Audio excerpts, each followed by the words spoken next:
So tell me about can you tell me, as a Marine, where you were stationed and what your life was like as a United States Marine? So my dad and my brother were both Marines. So That's I cool. always That is wanted to so go awesome. in the Marine Corps. God bless you, man. And I was a high school teacher.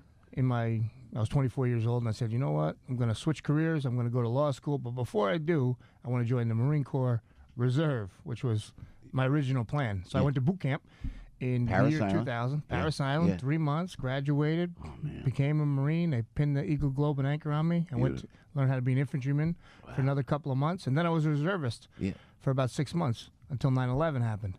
9/11 happened about a month after I started law school. We were mobilized twice. I deployed to, originally went to Camp Lejeune, North Carolina, trained. We went out to this is the military for you. We went out to California to Mountain Warfare School to get ready for Afghanistan. And we could have done anything. We could have whipped the Taliban in a week. We were so good in the mountains. And then they said, you know what? You guys with the mountain warfare training, we're going to send you to the desert. So you're going to Iraq. So all our mountain warfare training was kind of. So you went to Iraq? Yeah. So I was with one of the first units. To Paris Island for a second, because I've always wanted, and I always never had the privilege to serve. And my father, I told you, we talked about this before, was in the Second World War in the United States Army Air Corps. But I said, well, maybe I'll go in. But he wouldn't let me go in because it was Vietnam. He did not want me to go to Vietnam. That's why I always have such a passion and love for our Vietnam veterans, put their life on the line for us. Paris Island, though, man, it must be. That's 3 months of that? It's 3 months. 3 months, 90 nonstop, days. huh? No sleep? You get sleep, but it's interrupted and it's stressful. You know, one thing, there's someone, the drill instructor is always in the, he's always in the squad bay. He has his own little place to sleep. And then there's a recruit on what's called Fire Watch, making sure that nobody runs away, making sure there's no problems. And while you're on Fire Watch, everybody pulls an hour every night or every other night.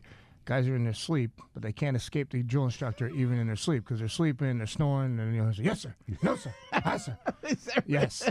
So you're sleeping, but you're still like in Paris Island. You never really get away from it. What's the wake up time? What's the wake up? Forgive me. We'll get I'm just 05:30. 05:30. Right. At least it was in the old days back in the year 2000. Yeah, But I don't think it changed much. And what do they throw you in the mud and crawl right out of bed like that? Sometimes you go to what's called the pit, which is a big sand pit outside of the squad bay, where you do, they would call it calisthenics or motivational exercises. But really, it's just, you're doing push-ups, you're doing jumping jacks, and the sand's flying everywhere, and the bugs are all over you. And after 90 days of that, you learn how to shoot, you learn how to march, you learn how to wear a uniform, you learn some basic infantry techniques, and then. Were you in the infantry in Afghanistan? I was what's called No 311. Yeah. Wow, man! In Afghanistan, Iraq.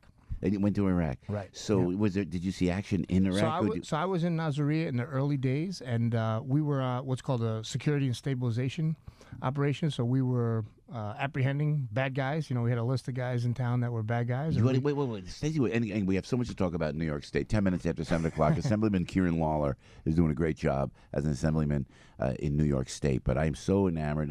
We're so pro-military. Sure. And my father always told me, you went on missions in Iraq. You went on mission to dig out these dogs, these cockroaches that are these little parasitic guys just trying to take you guys out. Some of them were, bad guys, terrorists on Saddam's side. When I was there, Saddam was still in power for the first 2 months. That's how early we were there. Right. So we got there in March, and Saddam went on the run soon after that, but they didn't find him till December of 2003.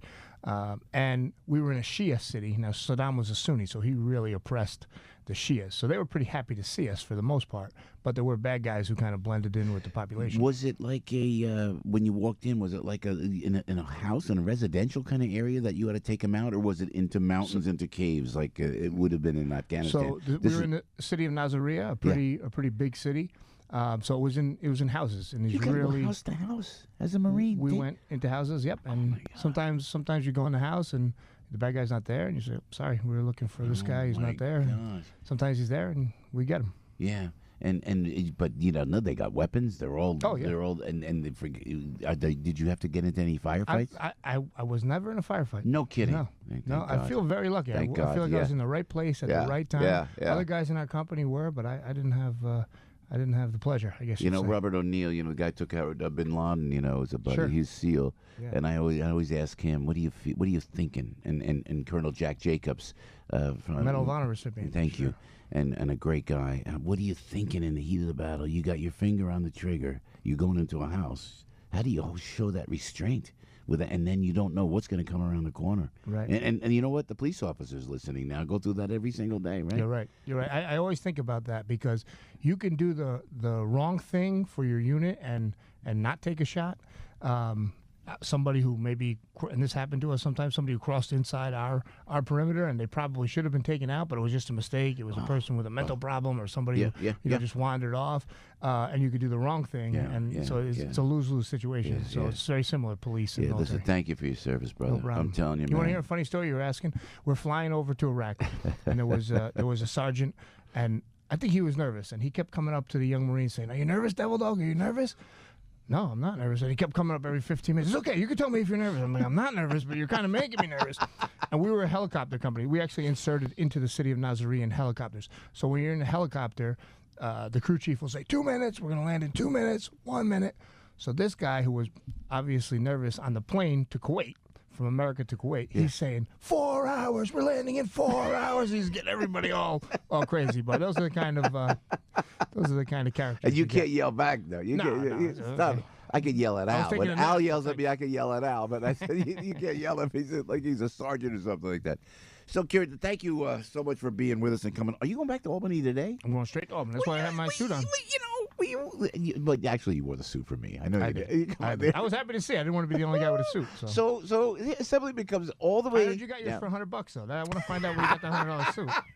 Big star, Joe Piscopo wearing a $100 suit. I know. Because it was green. Then you got an 8-year-old, right? Would we do anything for our 8-year-old? You have a girl? I have 2 girls, 2 boys. Oh, forget about it. My 8-year-old daughter's so beautiful. I said, she wanted green. I said, I'll wear a green suit. Oh, Daddy, wear your green. Not only that, here, you look down, please, green shoes. Green shoes. Come on, I'm not Italian, am I? So, so I got to wear those. But meantime, I got to take you to Indochino. How about that price for a custom-made suit like that? That'd be nice. So you're going back up. Thank you. You're going all the way back up to Albany today. Are you going to drive all the way back up? Or do you have I don't have a driver. I drive myself. You didn't get my car? You didn't get the car that we sent? That's what I said. I do Fox and Friends early in the morning. I send a nice car service. I take a nap. They're there when I'm done. No, not so much here. So now you had a great. Frankie 5 boroughs doesn't leave the 5 boroughs. That's right. He's not coming up. That's to right. Dutchess. He doesn't. That's right. Kieran Lalor, you had a great op-ed in the Daily News yesterday, which you say it's time for the New York GOP to rise up. What prompted this?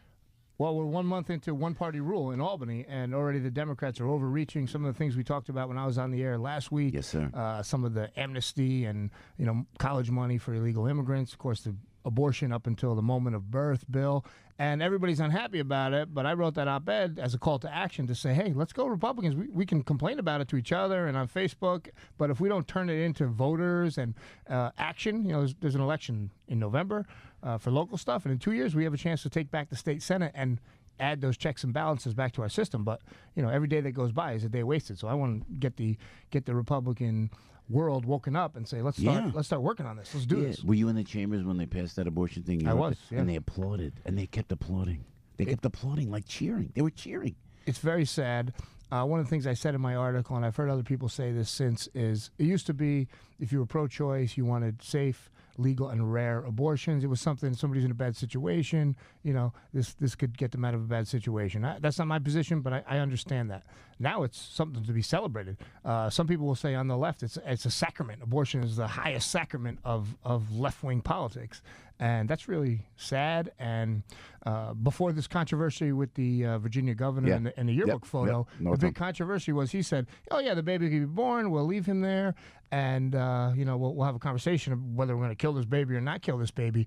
And, in law school, I'm a lawyer. In law school, they said the slippery slope argument is not a good argument. That might be true in law school, but it is a good argument because we've gone from safe and rare abortions, now abortions after the baby's born, also known as infanticide. What's next? What's next? If you can kill that beautiful 8-pound baby that just came out of his mother's womb, who can't you kill? There's no more rules. I was shocked to hear because Andrew Cuomo is an Italian Catholic. And forgive me for being that base, but I was like, hey, wait, whoa.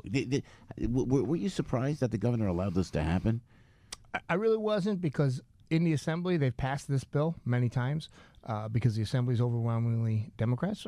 Tons of Catholics. I'd say probably 1/3. Wow. 1/3 of the members of the Assembly, maybe more, are Catholics, and many of them voted for it. So I was not surprised. He's been pushing this for a long time. Now that the Democrats have the Senate, They can do whatever they want.